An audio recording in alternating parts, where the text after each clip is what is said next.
Iran యుద్ధంపై America ప్రజలను ఉద్దేశించి ప్రసంగించే ముందు అధ్యక్షుడు డొనాల్డ్ ట్రంప్ కీలక ప్రకటన చేశారు. ఇరాన్ కొత్త పాలకులు కాల్పుల విరమణ కోసం అభ్యర్థించారని ట్రూత్ సోషల్లో పోస్ట్ చేశారు. హర్ముజ్ జలసంధిని తెరిస్తే కాల్పుల విరమణను పరిశీలిస్తామని ట్రంప్ తెలిపారు.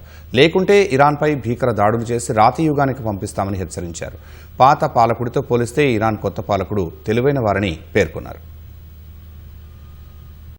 మరికొన్ని గంటల్లో ఇరాన్ యుద్ధంపై అమెరికా ప్రజలను ఉద్దేశించి అధ్యక్షుడు డొనాల్డ్ ట్రంప్ మాట్లాడనున్నారు. ఇరాన్ కొత్త పాలకులు గత నాయకుల కంటే తెలివైన వారని ట్రూత్ సోషల్లో ట్రంప్ పోస్ట్ చేశారు. తక్కువ రాడికల్ భావాలు కలిగిన ఇరాన్ కొత్త పాలకులు కాల్పుల విరమణ కోసం అమెరికాను అభ్యర్థించారని రాసుకొచ్చారు. హార్ముజ్ జలసంధిని పూర్తిగా తెరిస్తే కాల్పుల విరమణ ప్రతిపాదనను పరిశీలిస్తామని తెలిపారు. అప్పటి వరకు ఇరాన్పై దాడులు చేస్తూనే ఉంటామని, వారిని తిరిగి రాతి యుగానికి పంపిస్తామని హెచ్చరించారు. అంతకుముందు ఓవల్ ఆఫీస్లో మీడియాతో మాట్లాడిన ట్రంప్ 2-3 వారాల్లో ఇరాన్ యుద్ధం ముగిసిపోతుందని వెల్లడించారు. దాడులను కొనసాగిస్తూనే చర్చలు జరుపుతున్నందున ఇరాన్ను అమెరికా సైన్యం అతి త్వరలో విడిచిపెట్టే అవకాశం ఉందన్నారు. అమెరికా సైన్యం ఇరాన్ యుద్ధం నుంచి నిష్క్రమించగానే చమురు, గ్యాస్ ధరలు ఒక్కసారిగా కుప్పకూలుతాయని వ్యాఖ్యానించారు. అమెరికా దళాల ఉపసంహరణ అనేది ఇరాన్తో కుదిరే ఒప్పందంపై ఆధారపడి ఉండదని ట్రంప్ వివరించారు. ఇరాన్ సైనిక లక్ష్యాలను దాదాపుగా ధ్వంసం చేశామని చెప్పారు. ఇక ఆ దేశం అణ్వాయుధం తయారీ చేయలేదని తెలిపారు.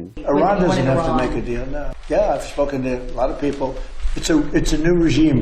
They are much more accessible. They are right. No, they don't have to make a deal with me. When we feel that they are, and they won't be able to come up with a nuclear weapon, then we'll leave. Whether we have a deal or not, it's irrelevant.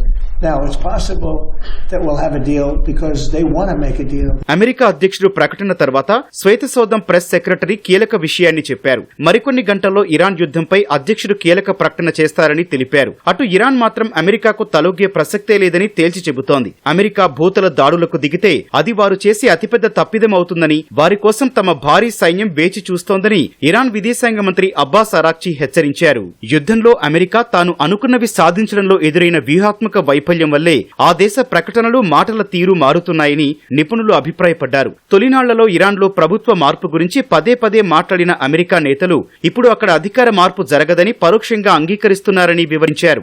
ఇరాన్తో ఒక ఒప్పందం చేసుకోవాలన్న ఆలోచనపై కూడా Trump తన వైఖరిని మార్చుకున్నారని నిపుణులు తెలిపారు. ఇరాన్తో ఎలాంటి ఒప్పందం అవసరం లేదని ట్రంప్ అంటున్నారని వివరించారు. హార్ముజ్ జలసంధిని తిరిగి తెరిపించే విషయంలో కూడా అమెరికా తన మాటల తీవ్రతను తగ్గించిందని గుర్తు చేశారు.